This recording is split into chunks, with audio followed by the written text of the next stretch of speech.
മയക്കുമരുന്ന് കേസുകളുടെ കാര്യത്തിൽ കൊച്ചിക്ക് രാജ്യത്ത് രണ്ടാം സ്ഥാനമെന്ന കണക്കുകൾ ദേശീയ ക്രൈം റെക്കോർഡ്സ് ബ്യൂറോയുടേതാണ് കണക്കുകൾ. വിവരങ്ങളുമായി സുരരാജ് ഞങ്ങളുടെ പ്രതിനിധി ചേരുകയാണ്.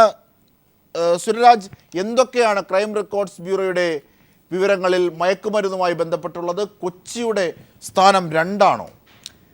തീർച്ചയായും അജിംഷാദ്, ബാർ നയത്തിൻ്റെ ഒരു പരാജയമായി ചൂണ്ടിക്കാണിക്കപ്പെടുന്ന ചില സൂചനകളാണ് crime records bureau, national crime records bureau പുറത്തുവിട്ട കണക്കുകളിൽ നിന്നും നമുക്ക് വ്യക്തമാകുന്നത്. അതായത് NDPS ആക്ട് പ്രകാരമുള്ള കേസുകളുടെ കാര്യത്തിൽ, NDPS എന്ന് പറയുമ്പോൾ narcotic drugs and psychotropic substances, ഈ ആക്ട് പ്രകാരമുള്ള കേസുകളിൽ രാജ്യത്ത് ഉണ്ടാകുന്ന കേസുകളിൽ രാജ്യത്തെ പ്രധാന നഗരങ്ങളുടെ കണക്കെടുക്കുമ്പോൾ അതിൽ രണ്ടാം സ്ഥാനത്ത് കൊച്ചിയാണ് എന്ന ഞെട്ടിക്കുന്ന കണക്കുകളാണ് ദേശീയ ക്രൈം റെക്കോർഡ്സ് ബ്യൂറോ ഇപ്പോൾ പുറത്തുവിട്ടിരിക്കുന്നത്. കഴിഞ്ഞ വർഷത്തെ കേസുകളുടെ കണക്കുകൾ പ്രകാരമാണ് ദേശീയ ക്രൈം റെക്കോർഡ്സ് ബ്യൂറോ ഈ നിഗമനത്തിലെത്തുന്നത്. 2015 കൊച്ചിയിൽ റിപ്പോർട്ട് ചെയ്യപ്പെട്ട NDPS കേസുകളുടെ എണ്ണം എന്ന് പറയുന്നത് 654. ഇതിൽ ഒന്നാം സ്ഥാനത്ത് നിൽക്കുന്നത് മുംബൈയാണ്, മഹാനഗരമാണ് മുംബൈ. മയക്കുമരുന്ന് കേസുകൾക്ക് പേരുകേട്ട മുംബൈയിൽ 18,628 കേസുകളാണ് ഉള്ളത്. നമുക്കറിയാം, കേരളത്തിൽ കൊച്ചി മാത്രമല്ല തിരുവനന്തപുരവും ഇക്കാര്യത്തിൽ ഒട്ടും പിന്നിലല്ല എന്നാണ് കണക്കുകളിൽ നിന്നും വ്യക്തമാകുന്നത്. 442 കേസുകളുമായി തിരുവനന്തപുരം 5ാം സ്ഥാനത്ത് നിൽക്കുന്നു എന്ന ഞെട്ടിക്കുന്ന വിവരവും ദേശീയ ക്രൈം റെക്കോർഡ്സ് ബ്യൂറോ പുറത്തുവിട്ട ഈ കണക്കുകളിലുണ്ട്. നമുക്ക് നേരത്തെ ഞാൻ പറഞ്ഞതുപോലെ മുംബൈ ഒരു മഹാനഗരമാണ്, അവിടെ മയക്കുമരുന്ന് കേസുകൾ സർവ്വസാധാരണമാണ്. പക്ഷേ മുംബൈയെ കൂടാതെ എത്രയോ ദില്ലി, കൊൽക്കത്ത, ചെന്നൈ പോലുള്ള മെട്രോ നഗരങ്ങളുണ്ട്. ഈ നഗരങ്ങളെല്ലാം പിന്തള്ളിക്കൊണ്ട് കൊച്ചി രണ്ടാം സ്ഥാനത്ത് എത്തി നിൽക്കുന്നു എന്നുള്ളത് അതീവ ഗൗരവതരമായ ഒരു വിഷയമാണ്.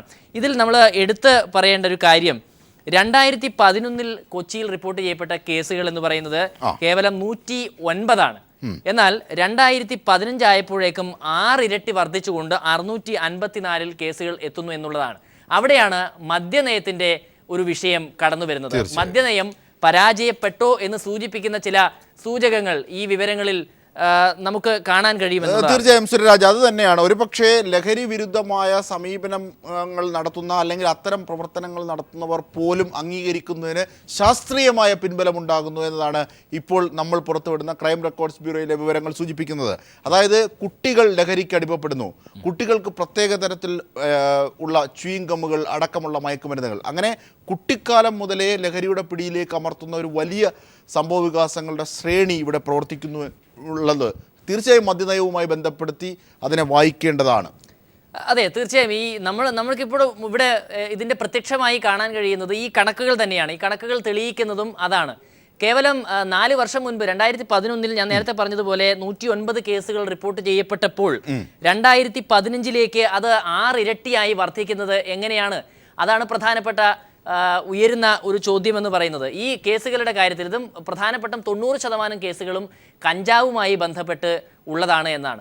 ഈ മദ്യവുമായി ബന്ധപ്പെട്ട വികലമായ മദ്യനയമാണ് എന്ന ആരോപണം സമീപകാലങ്ങളിൽ ഉന്നയിക്കപ്പെട്ട പ്രശ്നമാണ്.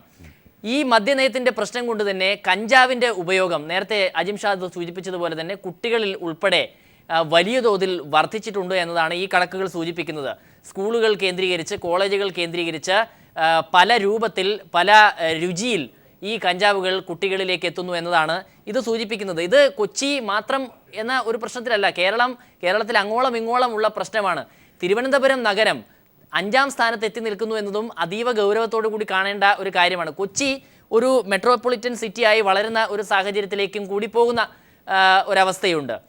കൊച്ചി നേരത്തെ തന്നെ ഇത്തരം മയക്കുമരുന്ന് കേസുകളുടെ കാര്യത്തിൽ വലിയ അളവിൽ വർധനവ് കാണിച്ചിട്ടുള്ള നഗരമാണ്. പക്ഷേ ഇവിടെ ഈ 2015 എങ്ങനെയാണ് ഇത്രയും അധികം കേസുകൾ വർദ്ധിച്ചത് എന്നതാണ് നമ്മളേറെ ആശങ്കയോടെ നോക്കിക്കാണേണ്ട കാര്യം. അവിടെയാണ് ഈ ബാർ നയം അല്ലെങ്കിൽ മദ്യനയം എന്തെങ്കിലും തരത്തിലുള്ള പ്രശ്നം ഉണ്ടാക്കിയിട്ടുണ്ടോ, ഒരു പരാജയമായിരുന്നോ എന്ന ചോദ്യം ഉയരുന്നത്. തീർച്ചയായും ഈ പശ്ചാത്തലത്തിൽ പരിശോധിക്കപ്പെടേണ്ടത് തന്നെയാണ്.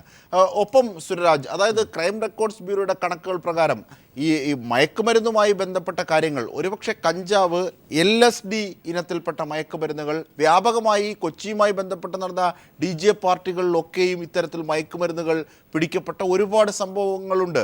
അത് യാദർച്ഛികമല്ലെന്നും അത് വലിയ രീതിയിൽ തന്നെയാണ് കൊച്ചിയെ സംബന്ധിച്ച് പുരോഗമിക്കുന്നത് എന്നുമുള്ളത് മനസ്സിലാകുന്നു. കേരളം തന്നെ ആ പിടിയിലേക്ക് പോകുന്നു എന്ന ഞെട്ടിപ്പിക്കുന്ന വിവരങ്ങൾ പുറത്തെത്തുന്നു. യഥാർത്ഥത്തിൽ വളരെ ഗൗരവമായി സമൂഹം ചർച്ച ചെയ്യേണ്ട വിഷയം കൂടിയല്ലേ ഇത്? തീർച്ചയായും. അതായത് കൊച്ചിയെ സംബന്ധിച്ചിടത്തോളം കൊച്ചി ഒരു കേരളത്തിൽ ഒരു പ്രത്യേകതയുള്ള നഗരമാണ്. പല നാനാഭാഗത്തു നിന്നുള്ള ആളുകൾ, നാനാ ഭാഷയിൽപ്പെട്ട ആളുകൾ എത്തിച്ചേരുന്ന ഒരു ബിസിനസ് നഗരം എന്നുള്ള നിലയിൽ വളർന്നുകൊണ്ടിരിക്കുന്ന ഒരു നഗരമാണ് കൊച്ചി. അതുകൊണ്ട് തന്നെ ഇത്തരം മയക്കുമരുന്നുകളുടെ ഉപയോഗം അത് എല്ലാ തലങ്ങളിലും വ്യാപിച്ചു കിടക്കുന്ന ഒരു സ്ഥലം കൂടിയായി മാറുകയാണ് കൊച്ചി. നേരത്തെ അജിംഷാദ് സൂചിപ്പിച്ചതുപോലെ ഇത്തരം കഞ്ചാവുകൾ ഉപയോഗിച്ചുകൊണ്ടുള്ള മറ്റു മയക്കുമരുന്നുകൾ ഉപയോഗിച്ചുകൊണ്ടുള്ള പാർട്ടികൾ കൊച്ചിയിൽ ഉടനീളം സജീവമാണ്. രാത്രികാലങ്ങളിൽ ഫ്ലാറ്റുകൾ കേന്ദ്രീകരിച്ചും മുന്തിയ ഹോട്ടലുകൾ കേന്ദ്രീകരിച്ചും ഇത്തരം മയക്കുമരുന്ന് കേസുകൾ നിരവധിയാണ് റിപ്പോർട്ട് ചെയ്യപ്പെട്ടിരിക്കുന്നത്. അതിൽ സിനിമാ മേഖലയിൽപ്പെട്ടവരുണ്ട്, അല്ലാത്ത മറ്റ് കൊട്ടേഷൻ സംഘങ്ങളിൽപ്പെട്ടവരുണ്ട്. ഇങ്ങനെ നിരവധി കേസുകൾ കഴിഞ്ഞ കാലയളവിൽ നമ്മൾ കണ്ടു. ഇതെല്ലാം കൊച്ചി ഈ ഒരു മയക്കുമരുന്ന് കേസിൽ പിടികിട്ടാത്ത അല്ലെങ്കിൽ നിയന്ത്രിക്കാനാവാത്ത വിധം വളർന്നുകൊണ്ടിരിക്കുന്നു എന്ന സൂചനകളാണ് നൽകുന്നത്. അതേസമയം തന്നെ ഇത് കൊച്ചിയിൽ മാത്രം ഒതുങ്ങുന്ന ഒരു വിഷയമല്ല എന്ന് സൂചിപ്പിക്കുകയാണ് ഈ നാഷണൽ ക്രൈം റെക്കോർഡ്സ് ബ്യൂറോ നൽകുന്ന കണക്കുകൾ. അവിടെയാണ് രാജ്യത്ത് ഒട്ടേറെ നഗരങ്ങൾ ഉണ്ടെങ്കിലും അതിൽ 5ാം സ്ഥാനത്ത് തിരുവനന്തപുരമാണ് എന്ന ഞെട്ടിക്കുന്ന ഒരു വിവരം കൂടി പുറത്തു വരുന്നത്. 442 കേസുകളാണ് തിരുവനന്തപുരത്ത് കഴിഞ്ഞ വർഷം 2015 റിപ്പോർട്ട് ചെയ്യപ്പെട്ടിരിക്കുന്നത്. ഇതിനൊക്കെ പിന്നിൽ ഈ മയക്കുമരുന്നുകളുടെ ഉപയോഗം വ്യാപകമാവുന്നതിന് പിന്നിൽ ചിലപ്പോൾ ഒരുപക്ഷെ മദ്യത്തിന്റെ ലഭ്യതയുടെ ഒരുപക്ഷെ ഇപ്പോൾ നമ്മോടൊപ്പം ശ്രീ ഡോക്ടർ ഗിരീഷ് കൂടി ചേരുകയാണ്. ശ്രീ ഗിരീഷ്, മനഃശാസ്ത്രപരമായ കാര്യങ്ങൾ കൂടി അപഗ്രഥിക്കേണ്ട ഘട്ടമാണിത്. ഒരുപക്ഷെ മദ്യം സുലഭമായി ലഭിക്കുന്നില്ല എന്നതിൻ്റെ പേരിൽ മയക്കുമരുന്നിലേക്ക് പോകുന്നു എന്ന ഒരു വാദം പലരും ഉന്നയിക്കാറുണ്ട്. പക്ഷേ ഇപ്പോൾ ക്രൈം റെക്കോർഡ്സ് ബ്യൂറോയുടെ കണക്കുകൾ പരിശോധിക്കുമ്പോൾ കൊച്ചി 2ാം സ്ഥാനത്തും തിരുവനന്തപുരം 5ാം സ്ഥാനത്തും ഒക്കെ വരികയാണ് മയക്കുമരുന്ന് ഉപയോഗത്തിൻ്റെ കാര്യത്തിൽ. ഞെട്ടിപ്പിക്കുന്നതല്ലേ ഇത്? തീർച്ചയായിട്ടും. പക്ഷേ ഇതിനകത്തുള്ളൊരു പ്രധാനപ്പെട്ട കാര്യം, എന്തുകൊണ്ട് കൊച്ചി 1ാം അല്ലെങ്കിൽ 2ാം സ്ഥാനത്തേക്ക് വരുന്നു എന്ന് ചോദിച്ചാൽ പല ഫാക്ടേഴ്സ് ഉണ്ട്. അതിലുള്ള ഏറ്റവും പ്രധാനപ്പെട്ട ഫാക്ടേഴ്സിലെ ഒന്നെന്ന് പറയുന്നത്, ഒന്ന് കൊച്ചിയിലെ ഒരുപാട് മൈഗ്രേറ്ററി പോപ്പുലേഷനാണ്. They are not static. പലപ്പോഴും വന്നു പോകുന്ന ഒരു പോപ്പുലേഷൻ. പിന്നെ അതുമായി ബന്ധപ്പെട്ട് നിൽക്കുന്ന പല കച്ചവട സംവിധാനങ്ങളുള്ള വ്യക്തികൾ, പിന്നെ ഒരു അണ്ടർവേൾഡിൻ്റെതായ ഒരു സ്വാധീനം, ഇങ്ങനെയുള്ള പല ഫാക്ടേഴ്സ് കൊച്ചിയിൽ ഇതിന്റെ സാധ്യത കൂട്ടുവാൻ കാരണമാകുന്ന സാമൂഹികമായ ഘടകങ്ങൾ. മാനസികമായ നിലയ്ക്ക് ചിന്തിക്കുന്നുവെങ്കിൽ ഈ പോളിഡ്രഗ് അബ്യൂസ് എന്ന് പറയും. പോളിഡ്രഗ് അബ്യൂസ് എന്ന് പറയുന്നത് മദ്യത്തിൽ തുടങ്ങിയാലും മദ്യത്തിൽ നിൽക്കുന്നില്ല, പിന്നെ മദ്യത്തിന്റെ ലഭ്യതയില്ലായ്മയും മറ്റു മയക്കുമരുന്നിലേക്ക് എത്തിക്കുന്നു. അതാണ് ഒരു പക്ഷേ സ്പെസിഫൈ ചെയ്ത് അറിയേണ്ടത് ഡോക്ടർ. അതായത് മയക്കുമരുന്നിന്റെ ഉപയോഗം ഇപ്പോൾ LSD അടക്കമുള്ള മയക്കുമരുന്നുകൾ, കഞ്ചാവ്, മാജിക്കൽ മഷ്റൂം എന്ന് പറയുന്ന പുതിയ ഇനം മയക്കുമരുന്നുകൾ ഒക്കെ ഉപയോഗിക്കുന്നതായി കാണുന്നു. ഒരു പക്ഷേ അന്യ സംസ്ഥാനത്തുള്ള തൊഴിലാളികൾ ഉണ്ടാകാം, താങ്കൾ നേരത്തെ പറഞ്ഞതുപോലെ ഒട്ടേറെ കുടിയേറി എത്തിയവരുണ്ടാകാം മറ്റ് സംസ്ഥാനങ്ങളിൽ നിന്ന്. അങ്ങനെയുള്ള സ്വഭാവം കൊച്ചിക്കും തിരുവനന്തപുരത്തിനും ഒക്കെ ഉണ്ട്. കേരളത്തിന് ഒന്നാകെ ഉണ്ട്. കേരളം ഒന്നാകെ ഒരു നഗരമാണല്ലോ. ആ അർത്ഥത്തിൽ അങ്ങനെയാണെങ്കിൽ ഡോക്ടർ, അങ്ങനെയാണെങ്കിൽ മദ്യത്തിന്റെ ലഭ്യത കുറവ് ഒരുപക്ഷെ ഇത്തരത്തിൽ മയക്കുമരുന്നിലേക്ക് വഴി തെളിക്കാം. അങ്ങനെ സാധ്യതയുണ്ട്. തീർച്ചയായിട്ടും. കാരണം ഈ ഒരു വിഷയം, ഈ മദ്യനിരോധനം എന്നുള്ള നയം കഴിഞ്ഞ ഗവൺമെന്റ് കൊണ്ടുവന്നപ്പോൾ ഈ മേഖലയിൽ പ്രവർത്തിക്കുന്ന ഒരു വ്യക്തി എന്ന നിലയ്ക്ക് ഞാൻ പല ആവർത്തികളിൽ വ്യക്തമാക്കിയിട്ടുള്ളതാണ്. കാരണം ഈ ഒരു ഡിമാൻഡ് വളരെ കൂടുതൽ നിൽക്കുന്ന അവസരത്തിൽ നിയമപരമായ സപ്ലൈ ഇല്ലാതായി കഴിഞ്ഞാൽ അതിനേക്കാളും അപകടകരമായ തലത്തിലേക്ക് മാറും. അത് ഒട്ടും വ്യക്തിക്ക് വിലക്കാത്തൊരു നയമാണ്. അത്തരം ഒരു മാറ്റം ആവശ്യപ്പെടുന്ന മാനസികാരോഗ്യ സംവിധാനത്തിന്റെ സാധ്യതയാണ് ഇപ്പോൾ കാണുന്നത്. പക്ഷേ ഡോക്ടർ, വളരെ ഗൗരവമായി കാണേണ്ട ഒരു സാഹചര്യം അവിടെ ഉള്ളടങ്ങിയിരിക്കുന്നത് ഇതാണ്. അതായത് നല്ല മദ്യം മീൻസ് ഇടത്തരം വീര്യമുള്ള മദ്യം സുലഭമായി ലഭിക്കാത്തതിൻ്റെ പുറത്ത് അത് ഉപയോഗിക്കുന്നവർ അല്ലെങ്കിൽ അത് ഉപയോഗിക്കാൻ ടെംപ്റ്റേഷൻ ഉള്ളവരൊക്കെ ഇത്തരത്തിൽ മയക്കുമരുന്നിലേക്ക് പോകുന്നു എന്നത് ഒരു കേവലമായ ഒരു സംഭവവികാസം എന്നതിനപ്പുറത്തേക്ക് മയക്കുമരുന്ന് ഉപയോഗിക്കുന്നവർ കേരളത്തിൽ വർദ്ധിക്കുക എന്നതിൻ്റെ അർത്ഥം ക്രൈം വർദ്ധിക്കുക എന്നതാണ്. കുട്ടികളടക്കമുള്ളവരുടെ നേരെയുള്ള, സ്ത്രീകൾക്ക് നേരെയുള്ള പീഡനങ്ങൾ അടക്കം വർദ്ധിക്കുക എന്നുള്ളതാണ്. അങ്ങനെ ഒരു ക്രൈം ഇതിന്റെ പിന്നിൽ ഉള്ളടങ്ങിയിട്ടില്ലേ? അല്ല, ക്രൈം എന്നുള്ളത് ഒരു കോൺസിക്വൻസ് ആണ്, ഒരു കോസ് അല്ല. അതായത് ക്രൈം ഒരു ഇഫക്റ്റ് ആണ്, ഒരു കോസ് അല്ല. കോസ് എന്ന് പറയുന്നത് എസ്പെഷ്യലി നമ്മൾ ഈ നടന്നിട്ടുള്ള മിക്കവാറും സെക്ഷൽ അബ്യൂസ്, സെക്ഷൽ അസാൾട്ട് കേസുകൾ പരിശോധിക്കുകയാണെങ്കിൽ ഒരു കാര്യം വ്യക്തമാകുന്നത്, അത്തരം വ്യക്തികൾ, അത്തരത്തിലുള്ള വിക്ടിംസിനെ ഉണ്ടാക്കുന്ന വ്യക്തികളൊക്കെ തന്നെ, ഈ അബ്യൂസ് നടന്ന വ്യക്തികളൊക്കെ തന്നെ കഞ്ചാവ് അസാധാരണമായി ഉപയോഗിക്കുന്ന അവസ്ഥകളാണെന്നുള്ളത് വളരെ വ്യക്തമാകുന്നുണ്ട്. ഏത് കേസിൽ പരിശോധിക്കാറുണ്ട്.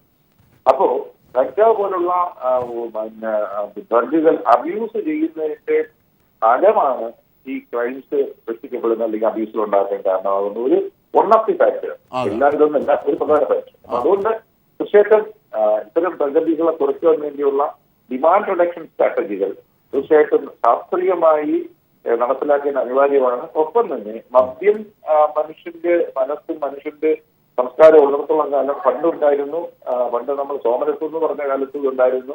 പിന്നെ കള്ളും മദ്യവും ഫോറിനിക്കൂർ എന്ന് പറയുന്ന സമയത്തും ഇന്ത്യൻ മേഡ് ഫോറിനിക്കൂർ സമയത്ത് ഉണ്ടാവുന്നു. അപ്പൊ അതുകൊണ്ട് തന്നെയാണ് അത്തരം കാര്യങ്ങളിൽ ഒരു യുക്തിരഹിതമായിട്ടുള്ള ആദർശത്തിന്റെ പരിവേഷം നൽകുന്ന ഒരു നയം സ്വീകരിക്കുന്ന കാലം യുക്തിക്ക് പ്രാധാന്യം നൽകിക്കൊണ്ടുള്ള ഒരു നയം സ്വീകരിക്കുന്നതായിരിക്കും തീർച്ചയായിട്ടും. അതാണ് വളരെ ക്രമപരമായി തന്നെ എല്ലാ പരിഷ്കൃത സമൂഹവും അത്തരത്തിൽ മദ്യത്തെ അനുവദിക്കുകയും ചെയ്യുന്നുണ്ട്. മദ്യവർജനം എന്ന ആശയം പ്രചരിപ്പിക്കുന്നതോടൊപ്പം തന്നെ എല്ലാ കോസ്മോപൊളിറ്റൻ സമൂഹത്തെയും എടുത്തു നോക്കിയാൽ നമുക്കത് മനസ്സിലാവും. ഡോക്ടർ, ഇവിടെ ഉദാഹരണത്തിന് മദ്യമൊക്കെ കഴിക്കുമ്പോൾ ഡച്ച് കറേജ് ഉണ്ടാകാറുണ്ട്. ഒരുപക്ഷെ ക്രിമിനലുകൾക്ക് ഏതെങ്കിലും ഒരു ക്രൈം ചെയ്യാനുള്ള ധൈര്യം അതുവഴി ലഭിച്ചിരിക്കാം.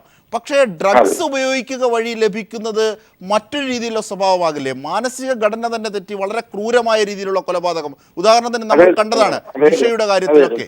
അതെ അതെ, മദ്യം ഒരു CNS ഡിപ്രസന്റ് ആണ് എന്ന് പറഞ്ഞു കഴിഞ്ഞാൽ നമ്മുടെ തലച്ചോറിനകത്തുള്ള അല്ലെങ്കിൽ മനസ്സിലുള്ള സെൻസർ ബോഡിനെ ഒന്ന് തളയ്ക്കുന്നത്, ഒന്ന് തണുപ്പിക്കുന്ന ഇഫക്റ്റ് എന്നുള്ളത് സത്യമാണ്. സ്വാഭാവികം എന്റെ മനസ്സിൽ വിശ്വാസം അതിന്റെ ഞാൻ ചെയ്താൽ ഉണ്ടാകുന്ന ഭയങ്കര ഞാൻ മദ്യം കഴിക്കുന്ന സമയങ്ങളിൽ ഈ സെൻസർ ബോർഡ് പ്രവർത്തിക്കാതെ വരികയും ഞാൻ ഈ പ്രശ്നങ്ങൾ ചെയ്യുകയും ചെയ്യും. മറിച്ച് മയക്കുമരുന്നുകൾ, പ്രത്യേകിച്ച് കഞ്ചാവ് ഉൾപ്പെടെയുള്ള കാര്യങ്ങളുടെ എംപിരിക്കലായിട്ടുള്ള പഠനങ്ങളുടെ അടിസ്ഥാനത്തിൽ ചോദിക്കുകയാണെങ്കിൽ കാണുന്നത് അഗ്രഷൻ അല്ലെങ്കിൽ അക്രമാസക്തി വളരെയധികം കൂടും. അപ്പോൾ ലൈംഗികത പ്ലസ് അക്രമാസക്തി രണ്ടും കൂടെ കരുതുന്ന ഒരു വളരെ തീവ്ര സ്വഭാവമുള്ള ക്രൈമുകളിലേക്ക് എത്തിക്കുന്നതിന്റെ ഏറ്റവും പ്രാധാന്യ കാര്യം എന്ന് പറയുന്നത് തീർച്ചയായിട്ടും മയക്കുമരുന്നാണെന്ന കാര്യത്തിൽ സംശയമില്ല. അതിനെക്കുറിച്ചുള്ള എംപിരിക്കലായിട്ടുള്ള ഒരുപാട് എവിഡൻസസ് നമുക്ക് ലഭിക്കുന്നുണ്ട്. അതിനെക്കുറിച്ചുള്ള സയന്റിഫിക് പഠനങ്ങൾ നടക്കുന്നുണ്ട്. തീർച്ചയായും ഡോക്ടർ, വളരെ നന്ദി ഈ ഘട്ടത്തിൽ ഞങ്ങളോട് സഹകരിച്ചതിന്. വളരെ സുരരാജ്, അതായത് വളരെ ആസൂത്രിതമായും ശാസ്ത്രീയവുമായ വളരെ ജാഗ്രത ഈ വിഷയത്തിൽ ഉണ്ടാകണമെന്നാണ് ഡോക്ടർ ഗിരീഷ് പോലും നമ്മളോട് പങ്കുവച്ചത്. കാരണം ക്രൈം റെക്കോർഡ്സ് ബ്യൂറോയുടെ കണക്കുകൾ പ്രകാരം ഇത് ഞെട്ടിപ്പിക്കുന്നതാണ്. ഒരുപക്ഷേ മദ്യത്തിൻ്റെ അഭാവം ഇത്തരത്തിൽ ലഹരി പ്രവണതയുള്ളവരിലെ മയക്കുമരുന്നിലേക്ക് നയിക്കും. അങ്ങനെ മയക്കുമരുന്നിലേക്ക് നയിക്കപ്പെടുന്നവരുടെ മാനസിക ഘടന തന്നെ വലിയ രീതിയിലേക്ക് ഗുരുതരമാകുന്ന ഒരു സാഹചര്യം സംജാതമാക്കാം. അപ്പോൾ ഡ്രഗ്സ് ഉണ്ടാകുന്നു, ഡ്രഗ്സ് കൊച്ചി അടക്കമുള്ളവരിൽ വ്യാപകമാകുന്നു എന്നതിൻ്റെ അർത്ഥം അതിൻ്റെ പിന്നിൽ ഒരു വലിയ ക്രൈം കൂടി വ്യാപകമാകാനുള്ള സാധ്യത തുറക്കുന്നു എന്നുള്ളത് കൂടിയാണ്. ആശങ്കയുണ്ട് സുരരാജ്. തീർച്ചയായും ഈ മദ്യം, മയക്കുമരുന്ന് ഉൾപ്പെടെയുള്ള ലഹരി വസ്തുക്കൾക്ക് അടിമപ്പെട്ട മിക്ക ആളുകളും 90% ആളുകളും ഇത്തരം അക്രമങ്ങൾക്ക് കാരണക്കാരാകുന്നു എന്നുള്ളത് സമീപകാലത്തെ കേസുകളിൽ നിന്നെല്ലാം നമുക്ക് ബോധ്യപ്പെട്ടിട്ടുള്ളതാണ്. ഇവിടെ ഒരു കണക്ക് നമുക്ക് കാണാം. ഈ കൊച്ചിയിൽ 1,30,030 ആളുകൾ, അതായത് 1,30,30.9 എന്നാണ് കണക്ക്. 30 ആളുകൾ ഇത്തരം ലഹരി മരുന്നുമായി ബന്ധപ്പെട്ട കേസുകളിൽ പെടുന്നു എന്നതാണ്. 1,30,30 ആളുകൾ ഇത്തരം കേസുകളിൽ പെടുന്നു എന്നുള്ളതാണ്. ഈ 30 ആളുകൾ നേരത്തെ അജിംഷാദ് സൂചിപ്പിച്ചതുപോലെ ഈ 30 ആളുകൾ നടത്തുന്ന ക്രൈം അല്ലെങ്കിൽ ഇത്തരം കുറ്റകരമായ എന്തെങ്കിലും സംഭവം അത് മറ്റ് പല പ്രശ്നങ്ങളിലേക്കും വഴിതെളിക്കുന്ന ഒന്നാണ്. തിരുവനന്തപുരം അതിൽ ഒട്ടും പിന്നിലല്ല. 26.2 എന്നാണ് തിരുവനന്തപുരത്തെ കണക്ക്. അതായത് 1,00,000 പേരിൽ 26 പേർ മയക്കുമരുന്ന് ഉപയോഗിച്ച് കേസുകളിൽ പെടുന്നു എന്നുള്ളതാണ്.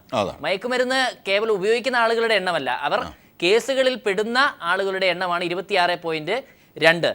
മറ്റ് പല കേസുകളെയും എടുത്തു നോക്കിയാൽ അവരിൽ ഭൂരിഭാഗം ആളുകളും ഇത്തരം ലഹരി വസ്തുക്കൾക്ക് അടിമപ്പെട്ട ആളുകളാണ് എന്ന് കാണാം. അതുപോലെ തന്നെ മറ്റൊരു കണക്കുള്ളത്, ഈ കൊച്ചിയിൽ ഒരു ദിവസം 1.9 എന്ന കണക്കിലാണ് കേസുകൾ, ഈ NDPS കേസുകൾ രജിസ്റ്റർ ചെയ്യുന്നത്. ഒരു ദിവസം ഏകദേശം 2ഓളം കേസുകൾ റിപ്പോർട്ട് ചെയ്യപ്പെടുന്നു എന്നുള്ളതാണ് കണക്ക്. തീർച്ചയായും സുരരാജാണ് വിവരങ്ങൾ നൽകിയത്. ക്രൈം റെക്കോർഡ്സ് ബ്യൂറോയുടെ കണക്കുകൾ പ്രകാരം രാജ്യത്ത് ഏറ്റവും കൂടുതൽ മയക്കുമരുന്ന് ഉപയോഗിക്കുന്നവരുടെ പട്ടികയിലേക്ക് കൊച്ചിയും തിരുവനന്തപുരവും ഒക്കെ എത്തുന്നു. ഡ്രഗ്സ് ഉപയോഗിക്കുന്നതുമായി ബന്ധപ്പെട്ട കേസുകളും കൊച്ചിയിൽ 2ാം സ്ഥാനത്തേക്ക് എത്തുന്നു. തിരുവനന്തപുരം തലസ്ഥാന നഗരം 5ാം സ്ഥാനത്തേക്കാണ് എന്ന വിവരം കൂടിയാണ് പുറത്തുനിന്നത്. Crime records ബ്യൂറോയുടെ ഉദ്ധരണികളാണിത്. വിവരങ്ങളും വിശദാംശങ്ങളുമാണ് സുരരാജ് ഞങ്ങളുടെ പ്രതിനിധി നൽകിയത്.